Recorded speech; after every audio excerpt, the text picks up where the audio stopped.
2024 সালের এইচএসসি পরীক্ষা পেছানোর পক্ষে রয়েছে 96% মানুষ।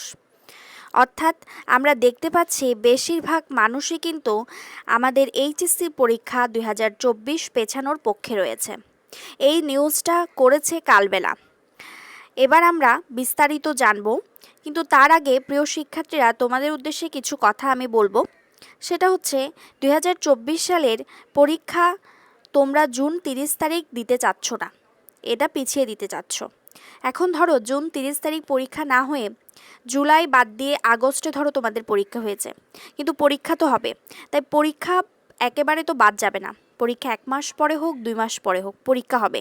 তাই তোমরা তোমাদের মূল্যবান সময়গুলো নষ্ট করো না, তোমরা তোমাদের মতন করে পড়াশোনা করো। এবার দেখব কালবেলা কি নিউজ করেছে। চলতি বছরের উচ্চ মাধ্যমিক সার্টিফিকেট ও সমমানের পরীক্ষা আগামী 30 জুন থেকে অনুষ্ঠিত হওয়ার কথা রয়েছে। ইতিমধ্যে পরীক্ষার রুটিনও প্রকাশ করেছে শিক্ষা মন্ত্রণালয়ের আন্তঃশিক্ষা বোর্ড পরীক্ষক কমিটি। তবে দেশ জুড়ে চলমান বন্যা পরিস্থিতির কারণে পরীক্ষা পেছানোর পক্ষে 96% মানুষ।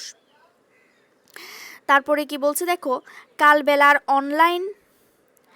অনলাইনের মতামতের জরিপে এমন তথ্য উঠে এসেছে। মানে তারা একটা পোল দিয়েছিল, সেখানে বেশিরভাগ স্টুডেন্টরাই ওখানে তোমার কমেন্ট করেছে। বন্যা পরিস্থিতির কারণে পরীক্ষা পেছানোর কথা বলছে। তারপর আরও বলছে আকস্মিক পাহাড়ি ঢল, ভারী বৃষ্টিপাত, বৃহত্তর সিলেট, রংপুর, কুড়িগ্রাম সহ উত্তরবঙ্গ প্লাবিত হয়েছে। এই কথাগুলো ওখানে বলেছে, মানে বন্যার কথাগুলো। এর আগেও এইচএসসি পরীক্ষা পেছানোর দাবি উঠেছিল। তখন আগের 2 ব্যাচের তুলনায় সময় কম পাওয়ার অজুহাত তোলা হয়। সেই দাবিতে এইচএসসি পরীক্ষার্থীদের পরীক্ষা 30 জুনের পরিবর্তে 30 আগস্ট শুরু করতে আওয়াজ তোলেন অনেকে। ওই সময় কালবেলা অনলাইনে একটি জরিপ পরিচালনা করা হয়, সেখানে 91% ভোট দেয়। কিন্তু বর্তমানে যেটা কিছুদিন আগে যেটা আবার জরিপ করা হয়েছিল, সেখানে 96% ভোট দেয়। এইদিকে বন্যা পরিস্থিতিতে সিলেট বোর্ডের এইচএসসি পরীক্ষা 8 জুলাই পর্যন্ত স্থগিত করা হয়েছে। আন্তঃশিক্ষা বোর্ড সমন্বয় কমিটির সভাপতি তপন কুমার সরকারের সই করা এক বিজ্ঞপ্তিতে বলা হয়, সিলেট বিভাগ ছাড়া অন্য অঞ্চলের পরীক্ষার সময়সূচি 30 জুন থেকে, কিন্তু 9 জুলাই থেকে সিলেট বিভাগের পূর্ব নির্ধারিত পরীক্ষাগুলো হবে। স্থগিত পরীক্ষার সময়সূচি পরে জানানো হবে। এই বছর এইচএসসি পরীক্ষা 11টি শিক্ষা বোর্ডের অধীনে 14,50,790 জন কিন্তু পরীক্ষা দিচ্ছে।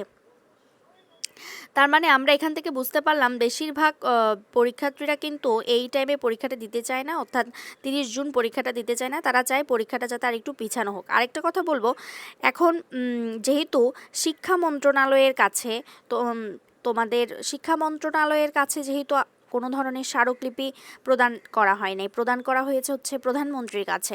তাই শিক্ষা মন্ত্রণালয় থেকে কি বলল সেটা এখন গুরুত্বপূর্ণ না। প্রধানমন্ত্রীর কাছে যেহেতু স্মারকলিপি প্রদান করা হয়েছে, প্রধানমন্ত্রী যেই সিদ্ধান্তটা নেবেন ওই সিদ্ধান্তটাই কিন্তু ফাইনাল হবে। কিন্তু যাই হোক, তোমরা পরবর্তী আপডেট জানতে থাকো, কিন্তু পড়াশোনা বাদ দিয়ে নয়, পড়াশোনা অবশ্যই করো। পড়াশোনাটা ঠিক রেখে তারপরে কি আপডেট আসছে সেগুলো শুনো। নিজেকে শক্ত না রাখলে এই সময় কিন্তু অনেক বেশি মুশকিলে পড়ে যাবা। যাই হোক, পরবর্তী আপডেটগুলো নিয়ে আসবো। যারা এখনও চ্যানেলের সাথে যুক্ত হওনি, সাবস্ক্রাইব করে চ্যানেলের সাথে যুক্ত থেকো পরবর্তী আপডেটগুলো পাওয়ার জন্য।